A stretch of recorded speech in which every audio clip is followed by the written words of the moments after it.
दोस्तों कैटरैक्ट, मोतियाबिंदु या आँख खुलवाना, क्या हम इसे ड्रॉप लेकर या कोई दवाई खाकर ठीक कर सकते हैं? तो दोस्तों आज हम जानेंगे इसी के बारे में। तो चलिए शुरू करते हैं। तो दोस्तों सबसे पहले हम ये जानते हैं कि कैटरैक्ट होता क्या है। दोस्तों हम कोई भी चीज़ देखते हैं या कोई भी चीज़ पढ़ते हैं, इसके लिए हमारे आँखों में मौजूद एक लेंस होता है जिसका साफ़ होना बहुत ज़रूरी होता है हमारी रूटीन एक्टिविटी करने के लिए। तो दोस्तों होता कुछ ऐसा है कि हमारी आंखों में मौजूद लेंस साफ नहीं रह जाता हमारी बॉडी में मौजूद मेटाबॉलिक एक्टिविटीज़ के कारण। दोस्तों ये कुछ इस तरह है जिस तरह बुज़ुर्ग हो जाने पर लोगों के बाल सफ़ेद हो जाते हैं और चेहरों पर झुर्रियाँ आ जाती हैं। दोस्तों जब आंखों में मौजूद लेंस साफ नहीं रह जाता तो इस वजह से हमें ठीक से नहीं दिखाई दे पाता है।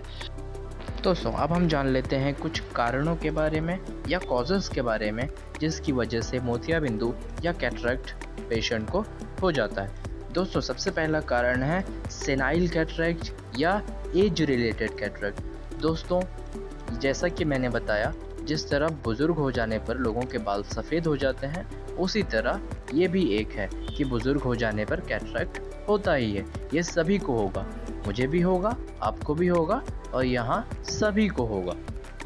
दूसरा कारण है ट्रॉमेटिक कैटरैक्ट। इसका मतलब ये होता है कि अगर आपको कहीं आंखों में चोट लग जाए तो उसकी वजह से भी कैटरैक्ट या मोतियाबिंदु हो सकता है।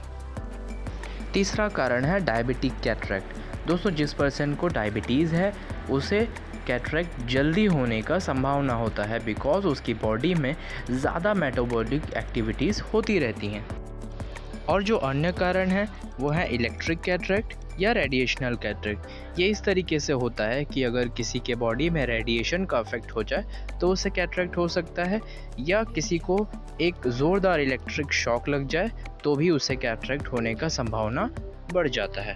दोस्तों कुछ लोगों को कंजेनाइटल कैटरैक्ट भी हो जाता है, यानी कि बचपन से कैटरैक्ट हो जाता है। इसका रेट बहुत कम है इंडिया में, सो इसके बारे में मैं इतना डिटेल में नहीं बता रहा हूँ। बस इतना जान लीजिए कि कुछ लोगों को पैदाइश से ही कैटरैक्ट या मोतियाबिंदु हो जाता है। दोस्तों अभी हमने मोतियाबिंदु होने वाले कुछ कारणों के बारे में जाना है, अब हम इसके मैनेजमेंट यानी ट्रीटमेंट के बारे में जान लेते हैं। दोस्तों इसका वाहिद वन एंड ओनली सिर्फ एक ही ट्रीटमेंट है, सर्जरी का ट्रीटमेंट। दोस्तों इसके लिए कोई टैबलेट्स, कोई मेडिसिन या कोई ड्रॉप नहीं होता है। दोस्तों अगर आपको कोई ऐसा ड्रॉप दे रहा है या ऐसी कोई मेडिसिन दे रहा है तो वो हो सकता है कि आपसे वो पैसे ऐंठने का काम कर रहा है। कुछ लोगों का कहना है कि चश्मा लगाने के बाद उनका नज़र अच्छा हो जाता है। तो जी हाँ दोस्तों, चश्मा लगाने के बाद कई हद तक नज़र अच्छा हो जाता है, लेकिन ये डिपेंड करता है कि कैटरैक्ट किस स्टेज में है या मोतियाबिंदु किस स्टेज में है। अगर वो फर्स्ट सेकंड स्टेज में है तो पॉसिबली चश्मे से ठीक हो जाएगा नज़र, और अगर उससे ज़्यादा है तो चश्मे से नज़र अच्छा होना पॉसिबल नहीं हो पाता है। दोस्तों वैसे तो मोतियाबिंदु दोनों ही आँखों में होता है, लेकिन 90% केसेस में ऐसा देखा गया है कि एक आँख में दूसरे आँख के मुकाबले थोड़ा कम मोतियाबिंदु होता है, यानी उसका स्टेज कम होता है। सो इसकी वजह से पेशेंट एक आँख से ज़्यादा अच्छे तरीके से देख पाता है अगर हम कंपेयर करें उसकी दूसरी आँख। इसी चीज़ पर बेस्ड सर्जन्स भी पेशेंट को यही सलाह देते हैं कि आप पहले एक आँख का ऑपरेशन या सर्जरी करा लीजिए, फिर आप दूसरे आँख का सर्जरी करा सकते हैं बाद में। दोस्तों जहाँ तक बात है सर्जरी की, कुछ लोगों का कहना होता है या कुछ डॉक्टर्स भी कहते हैं कि मोतियाबिंदु ऑपरेशन के बाद आपको चश्मा लगाने की ज़रूरत नहीं पड़ेगी। लेकिन दोस्तों कभी कभार ऐसे हो सकता है। हमने 90% केसेस में देखा हुआ है कि मोतियाबिंदु ऑपरेशंस होने के बाद भी उन्हें बहुत थोड़ा सा नंबर रह जाता है, जिसके लिए चश्मा लगाने की ज़रूरत नहीं है।